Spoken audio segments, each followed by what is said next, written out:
దాదాపు 4 నిమిషాల నిడివి గల సైంధవ్ ట్రైలర్ను దర్శకుడు తాను చెప్పాలనుకున్న పాయింట్ని చెప్పాడు.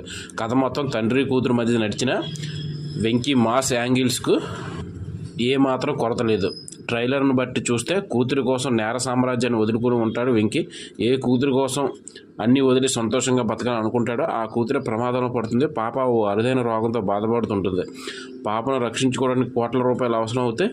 అలాంటి సమయంలో వెంకీ ఫ్లాష్ బ్యాక్ గుర్తు తెచ్చుకుంటాడు. మళ్ళీ నేర సామ్రాజ్యం వైపు వస్తాడా? ఇంతకీ అతడి ఫ్లాష్ బ్యాక్ ఏంటి? కూతురి కోసం మళ్ళీ అందులోకి అడుగు పెడతాడా లేదా అనేదే కథ. కూతుర్ని బతికించుకుంటాడా లేదా అన్నదే మిగిలిన కథ.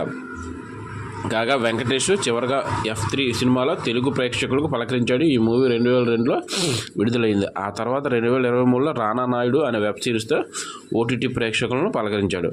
నెట్ఫ్లిక్స్లో స్ట్రీమింగ్ అయిన ఈ వెబ్ సిరీస్కు మంచి స్పందన వచ్చింది. వెంకటేష్తో పాటు రానా కూడా నటించారు ఇందులో.